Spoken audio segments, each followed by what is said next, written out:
Hi friends, అందరికీ నమస్తే. Welcome to my channel. రోజు ఇడ్లీలు దోశలు అని అవి తిని చాలా బోర్గా ఫీల్ అవుతారు కదండి. రోజు ఇడ్లీలేనా మమ్మీ, దోశలేనా మమ్మీ, ఇంకా స్పెషల్ ఏమైనా చేయొచ్చుగా మమ్మీ అని మీ పిల్లలైతే అడుగుతారు కదండి మిమ్మల్ని అయితే. అందుకే మీకోసమైతే ఈ రెసిపీ తీసుకొచ్చానండి. ఎంతో టేస్టీగా, ఎంతో సింపుల్గా అయిపోయే ఆంధ్ర స్పెషల్ అయిన దిబ్బ రొట్టె అండి. మళ్ళీ ఇది ఎలా చేయాలి ఏంటి అని, దీని ప్రాసెస్ ఏంటని మీరు కంగారు పడకండి, నేను ఉన్నానుగా మీకు చెప్పడానికి. ఇది ఇడ్లీ పిండితో తయారు చేస్తారండి.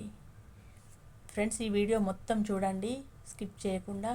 అప్పుడే మీకు అర్థమవుతుంది దీని తయారీ విధానం ఏంటి, ఎలా అన్నది. అందుకే మొత్తం చూడండి.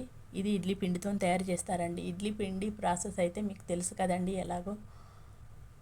1 కప్పు మినపప్పును నానబెట్టుకొని మిక్సీ చేసుకొని 2 కప్పుల ఇడ్లీ రవ్వను కలిపి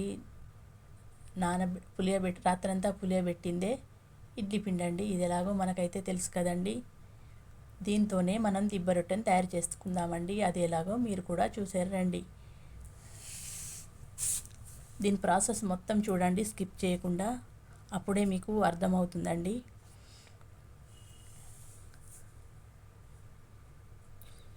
ముందుగా కడాయి పెట్టుకొని అందులో తగినంత ఆయిల్ వేసి, కొంచెం ఆయిల్ వేసుకోవాలండి.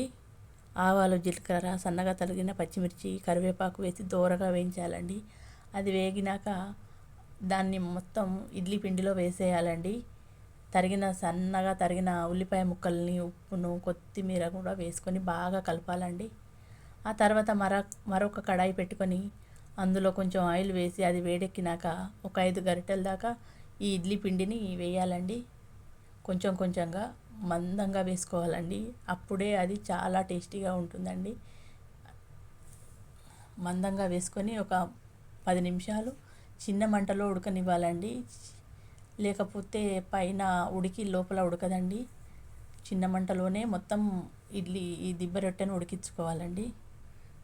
గుర్తుంచుకోండి, చిన్న మంటే పెట్టుకోవాలి. 10 నిమిషాలు అయిన తర్వాత మూత తీసి చూస్తే ఇలా అంచులు మొత్తం బ్రౌన్ రంగులోకి వస్తాయండి. అప్పుడు సగం ఉడికినట్టే అండి ఈ దిబ్బ రొట్టె.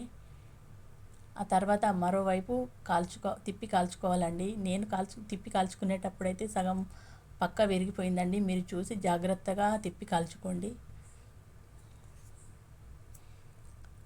ఆ తర్వాత మూత పెట్టుకొని మరో 5 నిమిషాలు ఉడికించుకోవాలండి.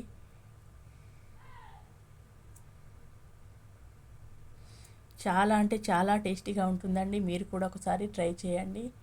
ఇది మీకు ఖచ్చితంగా నచ్చుతుంది. ఈ ఉడికిన దాన్ని ఒక ప్లేట్లోకి తీసుకొని పల్లి చట్నీతో తింటే చాలా టేస్టీగా ఉంటుందండి. పైన క్రిస్పీగా, లోపల సాఫ్ట్గా, చాలా అంటే చాలా బాగుంటుంది. ఫ్రెండ్స్, ఆంధ్ర స్పెషల్ అయిన దిబ్బ రొట్టె మీకు నచ్చితే కనుక నాకు సపోర్ట్ చేయండి ఫ్రెండ్స్. Bye friends.